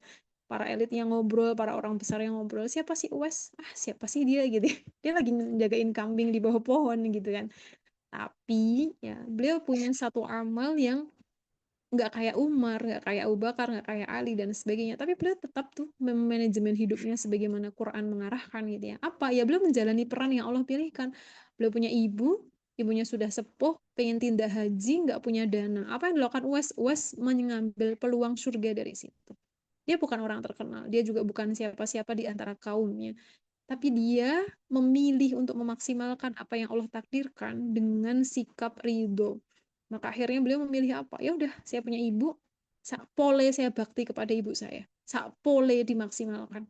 Gitu ya. Akhirnya beliau naik gunung gitu ya. Awalnya cuma gendong gendong beban yang ringan sampai akhirnya beban yang berat sampai gendong domba ya naik ke gunung sebagai latihan karena beliau harus gendong ibunya dari daerahnya beliau gitu ya untuk masuk gitu ya, masuk ke negeri Mekah itu sendiri dengan gendong ibunya sampai haji, sampai selesai pulang lagi sampai ibunya meninggal. Itu Uwais Al-Qarni ya, tapi beliau menerima itu semua gitu. Dan banyak banget kisah-kisah orang-orang tersembunyi yang dia bukan siapa-siapa, ujiannya nggak sehebat orang lain, tapi dia menerima itu dan dia memfollow up ya apa-apa yang Allah takdirkan dengan kualitas amal terbaik, dan itulah yang menggetarkan langit ya, Masya Allah ya. Maka siapapun teman-teman ya, dengan ujian apapun ya, jangan pernah merasa tidak disayang Allah. Begitu kita berani merasa saya kok tidak kayak orang lain ya, orang lain disayang Allah dengan ini dan itu, kita sudah berani menuduh Allah bahwa Allah ya kehilangan cinta untuk hambanya. Itu tidak benar ya. Kitalah yang sebenarnya menjauh dari cinta Allah, itu yang lebih tepat. Kan Allah selalu punya cinta untuk siapapun, pada dasarnya begitu ya, tapi kitalah yang menjauh dari cintanya Allah gitu ya. Kalau teman-teman sedang punya perasaan Allah mencintai saya, tidak ya, kayak Allah tidak lebih mencintai saya dibandingkan orang.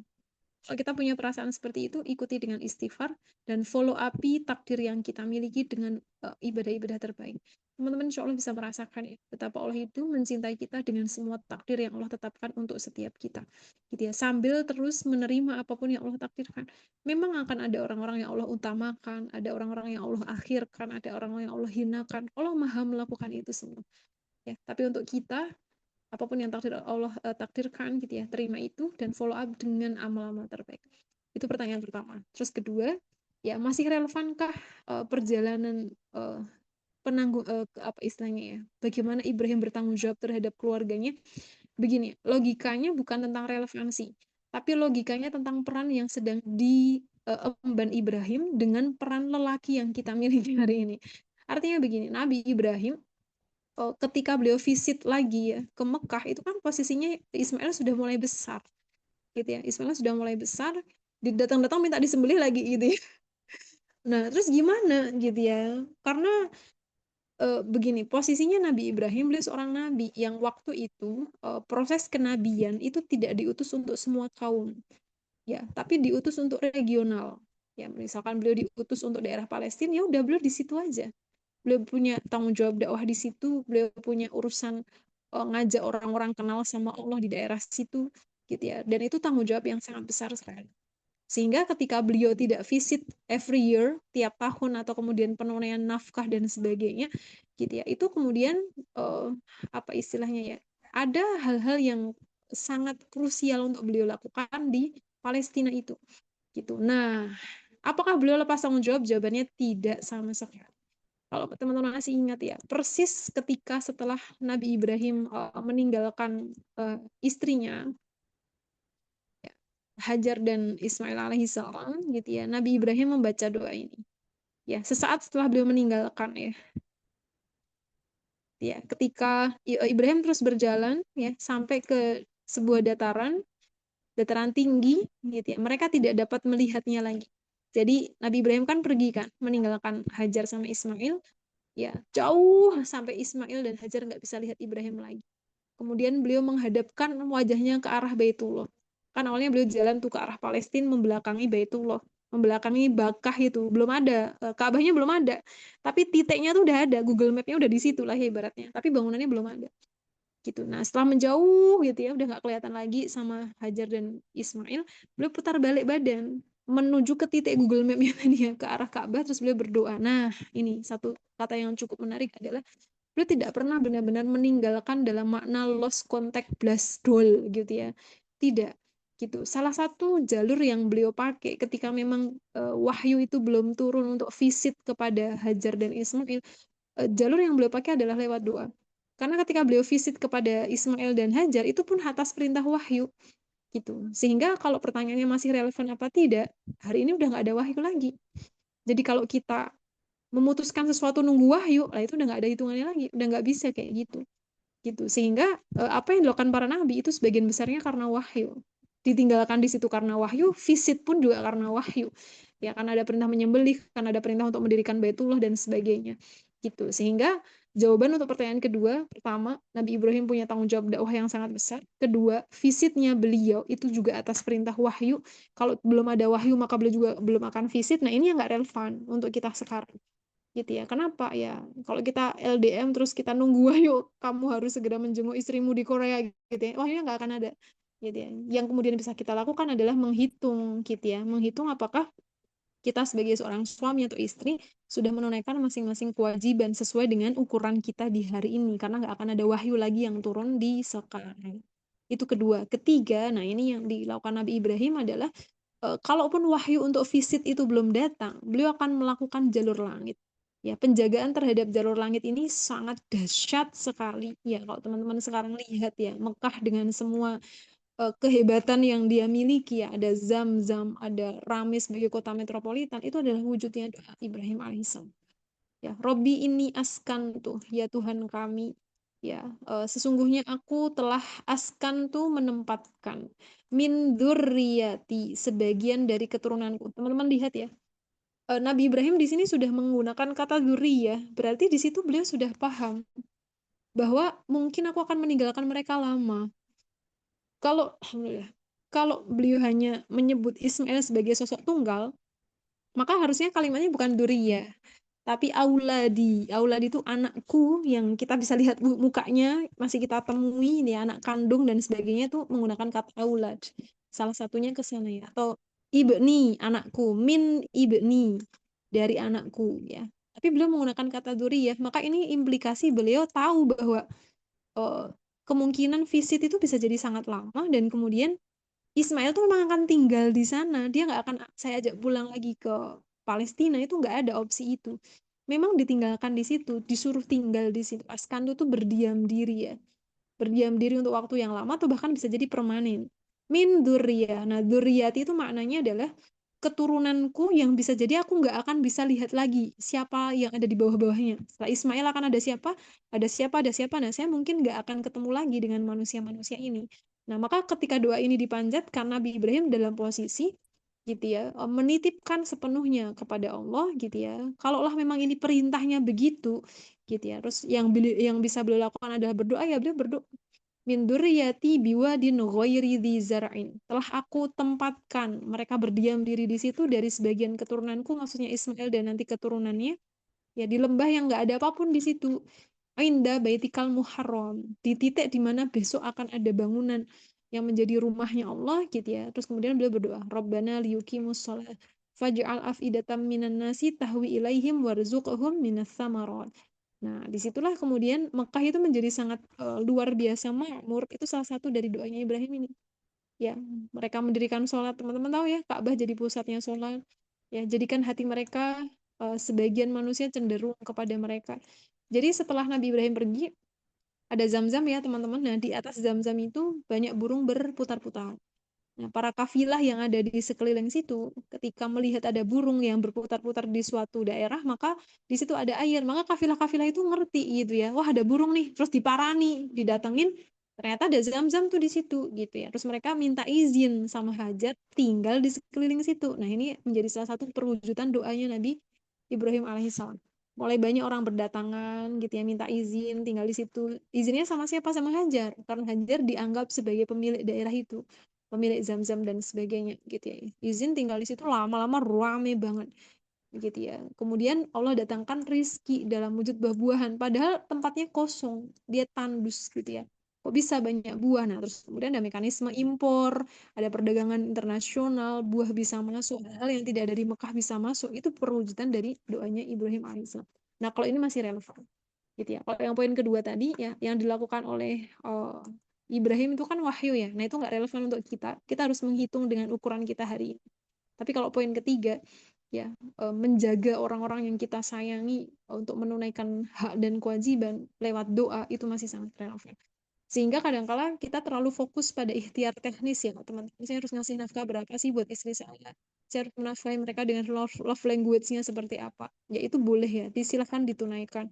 Tapi kalau salah satu poin penting dari Ibrahim alaihissalam adalah jaga orang-orang yang kita cintai lewat doa, doa yang sangat mungkin kan Allah kabulkan ya, bisa jadi tidak sekarang, bisa jadi ribuan tahun kemudian.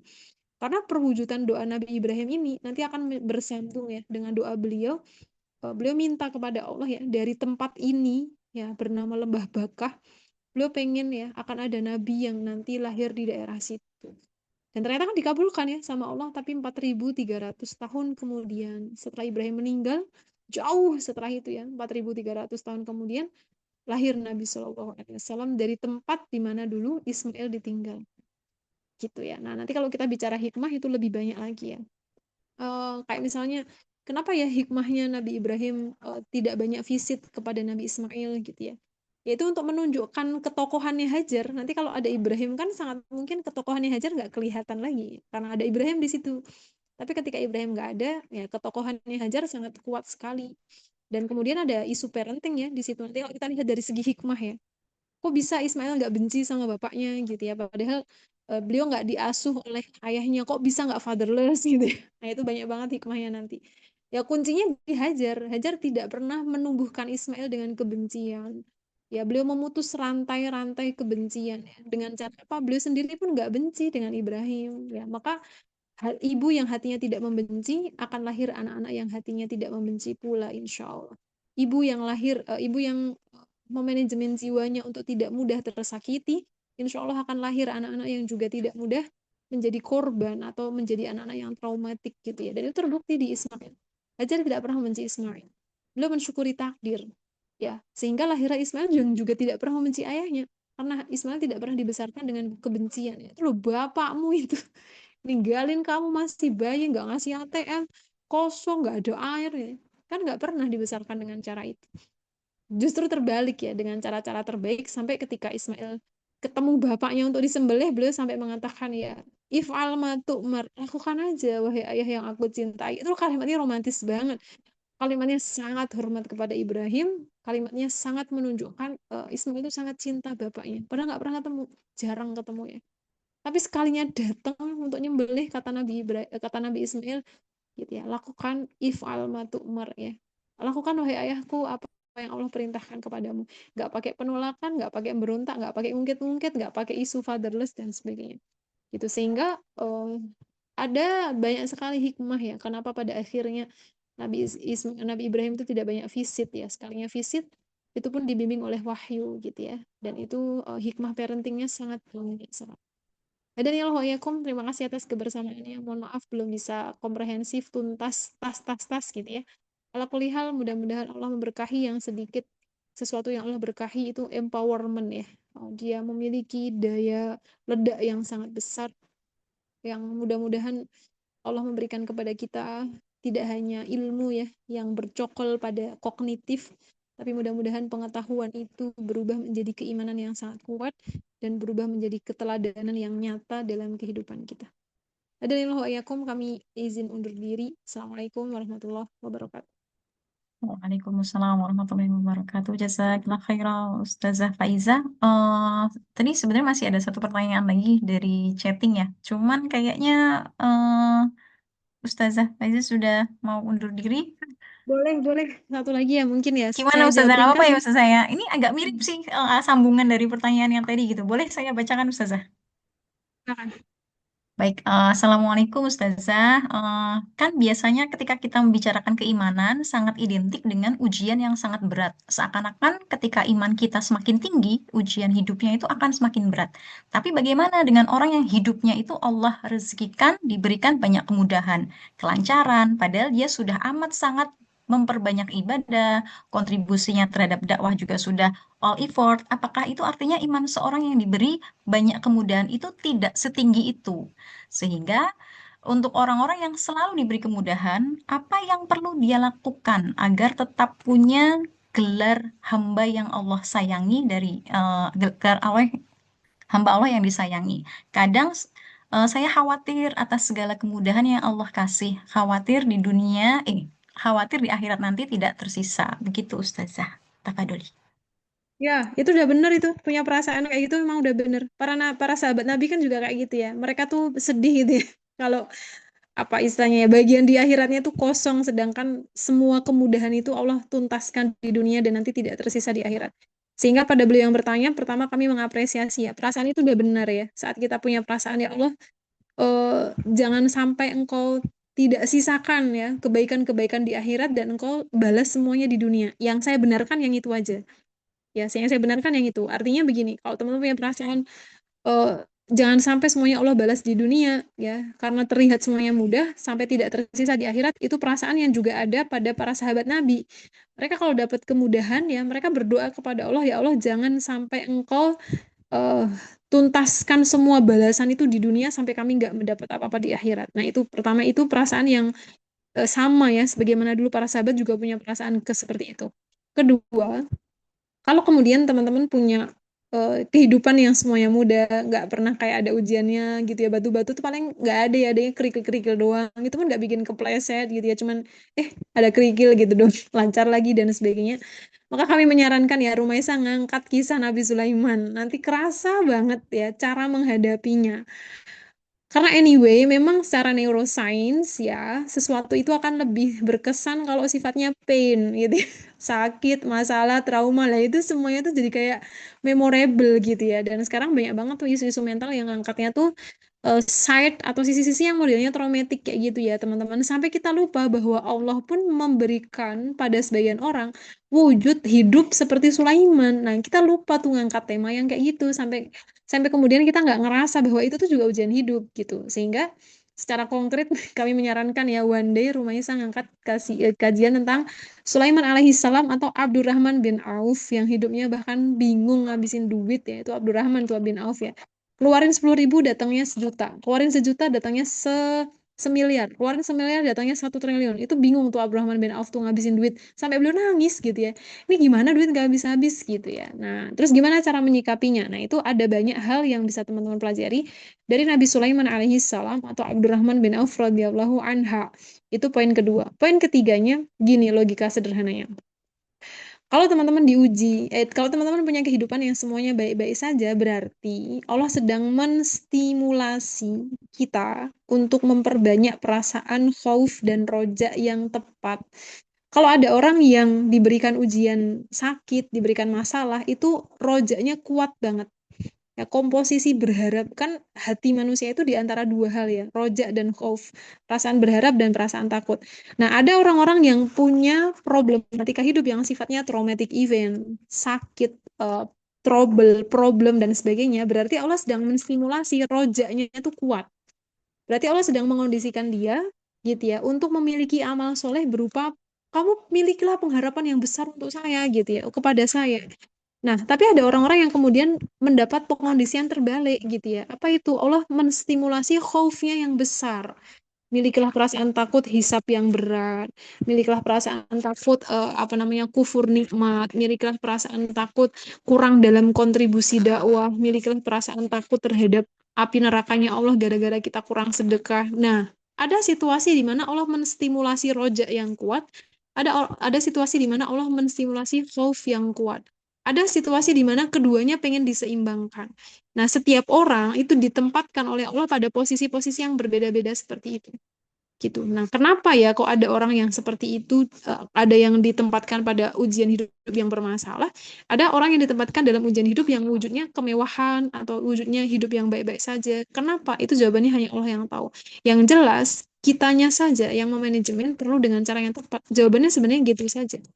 Gitu ya. Tinggal kita punya punya sensitivitas aja. Oh, berarti Allah sedang menstimulasi perasaan khauf ya. Untuk punya perasaan jangan sampai kemudahan ini bikin saya kufur nikmat. Itu kan dilakukan oleh Nabi Sulaiman. Ya, maka kalau kita bicara tentang Sulaiman, kita akan bicara tentang kelipatan syukur yang sampai susah banget untuk dilogika pakai logika manusia. Bagaimana Nabi Sulaiman itu mensyukuri apa-apa yang Allah takdirkan pada hidup beliau dengan kelimpahan harta, pasukan dari kalangan manusia, jin, burung, angin pun semua jadi pasukan beliau. Nah, bagaimana beliau mensyukuri itu? Nah, itu kisahnya Sulaiman tuh berputar di situ. Gitu ya, sehingga ada perasaan apakah apakah amal-amal saya ini diterima oleh Allah, kemudian apakah syukur saya ini masih sedikit atau sudah banyak. Nah, dia punya perasaan-perasaan kayak gitu yang bisa jadi perasaan itu tidak banyak menghuni hati yang sedang banyak diuji dengan sabar, dengan kurang, dengan apa. Di hatinya mereka lebih banyak pengharapan, ya Allah, tolong saya, berikan kami limpahan rezeki. Ada harapan-harapan yang modelnya seperti itu. Yang satunya, ya Allah, gitu ya. Kami takut kalau ini adalah penyegeraan terhadap pembalasan amal, maka sisakan untuk akhirat. Nah, itu ada perasaan kayak gitu. Gitu ya. Sehingga setiap orang memang Allah tempatkan pada posisi-posisi yang berbeda-beda. Ya, tapi intinya cuma satu, ya. Siapapun yang bisa menyikapinya dengan ahsanu amala. Nah, ini ada bahasan yang cukup menarik ya, surat Al-Mulk ayat 2, teman-teman. Ya itulah ya, liyabluwakum ayyukum ahsanu amala. Pada semua episode takdir atau mau ditempatkan di tempat yang kayak manapun, Allah tuh cuma pengen lihat siapakah di antara manusia yang ahsanu amala. Dia punya kualitas terbaik dalam merespon takdir itu. Mau menjadi, kalau bahasa hadisnya satunya namanya ahlul musibah, satunya ahlul arfiyah. Ahlul musibah adalah orang yang hidupnya kayak terlunta-lunta gitu ya. Habis kena musibah ini, kena yang ini, kena yang ini, kena yang ini, kena yang ini, namanya ahlul musibah. Satu lagi namanya ahlul afiyah. Orang-orang yang hidupnya baik-baik saja, kayak nggak ada masalah, yang berarti ada masalah tapi kecil-kecil gitu ya. Itu namanya ahlul afiyah. Memang kalau di hadis diceritakan sih, para ahlul afiyah ini nangis gitu ya, setelah sampai akhirat gitu ya Allah gitu ya.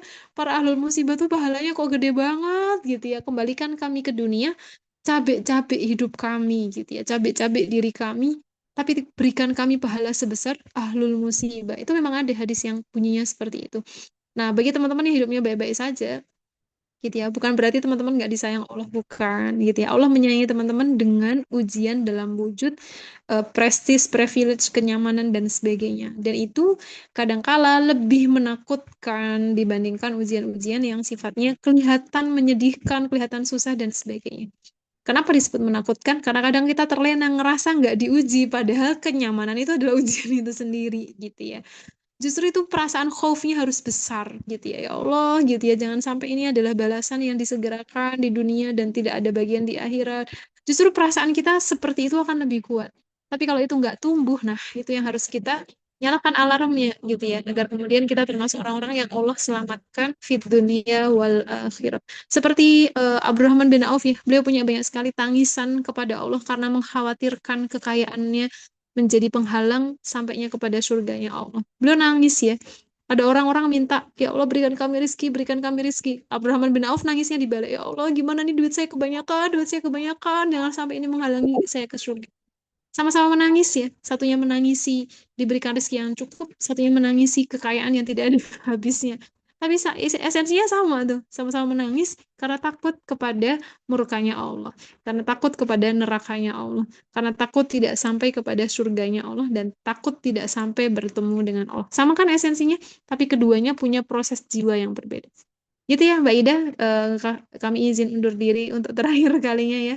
Mudah-mudahan Baik, Ustaz. teman-teman dibantu oleh Allah untuk banyak halnya, dimudahkan yang sedang sulit, dilapangkan yang sedang sempit, dimudahkan untuk melihat ya hal-hal baik pada hal-hal yang tidak nyaman, atau siapapun yang sedang memiliki kenyamanan dimudahkan untuk memaksimalkan syukur. Assalamualaikum warahmatullahi wabarakatuh. Waalaikumsalam warahmatullahi wabarakatuh. Jazakillah khairan, Ustazah, atas pemaparan materi dan juga jawabannya ya. Dan juga untuk mbak-mbak semua yang sudah bertanya dengan pertanyaan yang sangat berharga. Dan kita sudah dapat satu saran materi ya. Mungkin nanti kita akan colek lagi Ustazah Faiza untuk mengisi materi tentang ini ya, kisah Nabi Sulaiman atau Abdurrahman bin Auf ya, sahabat Rasulullah SAW. Baik, sebenarnya habis ini masih ada satu lagi penyerahan sertifikat ke Ustazah Faiza, tapi kayaknya sudah off ya sudah off dari ini ya Mbak, dari Zoom ya Mbak Wulan. Betul Mbak Wulan? Atau masih ada Ustazahnya? Oke, baik. Tapi kayaknya Ustazah Faizanya udah nggak ada. Baik, ini simbolik aja ya Mbak. Izinkan saya mewakili panitia untuk menyerahkan sertifikat apresiasi kepada Ustazah Tika Faiza, MPSI, psikolog, sebagai pembicara pada kajian online malam ini yang berjudul Siti Hajar, Wanita Cinta dan Pengorbanan. Baik, Mbak, sebelum saya tutup, untuk pengumuman, yang pertama adalah info infak Rumaisa. Jangan lupa bisa melalui Genius dalam rupiah ataupun dalam bon di Tosbank atas nama Mbak Salsabila. Dan bisa konfirmasi infak di nomor yang tertera di layar Anda. Kemudian yang kedua adalah info Muslimah Taklim Conan. Judulnya adalah Menjemput Panggilan Allah, Mempersiapkan Hati untuk Haji di Usia Muda. Hari Minggu besok ya Mbak-Mbak, besok Minggu tanggal 31 Mei jam 15 atau jam 3 sore waktu Korea Selatan di Taman Chonan Samgori. Jadi pengisinya adalah Mbak Dili Fatmawati, SPSI, Ketua Rumaisa periode saat ini ya 2025 sampai 2027. Baik, itu aja untuk pengumumannya Mbak-Mbak. Terima kasih atas atensinya ya. Mohon maaf saya mewakili panitia sampai jam malam sekali ya, jam 10 waktu Korea Selatan. Dan saya kira karena materinya menarik, semuanya menikmati ya Mbak-Mbak insya Allah. Dan banyak hal yang bisa kita ambil tadi dari pemaparan materi. Dan agar kita tutup ya Mbak karena sudah malam dengan bacaan hamdalah bersama-sama. Alhamdulillahirrahmanirrahim. Kemudian istighfar 3 kali. Astagfirullahaladzim, astagfirullahaladzim, astagfirullahaladzim. Dan kita sempurnakan dengan doa kafaratul majelis. Subhanakallahumma bihamdika. Asyhadu an la ilaha illa anta. Astaghfiruka wa atubu ilaik. Jazakumullah khairan katsiran Mbak semua atas kehadirannya. Sampai jumpa di agenda kajian online Rumaisa bulan depan insya Allah dengan materi yang lebih menarik lagi ya. Materinya pasti beda. Saya mewakili panitia, mohon maaf kalau ada kekurangan kesalahan. Saya tutup. Wassalamualaikum warahmatullahi wabarakatuh. Sehat-sehat semua ya Mbak. Wabarakatuh.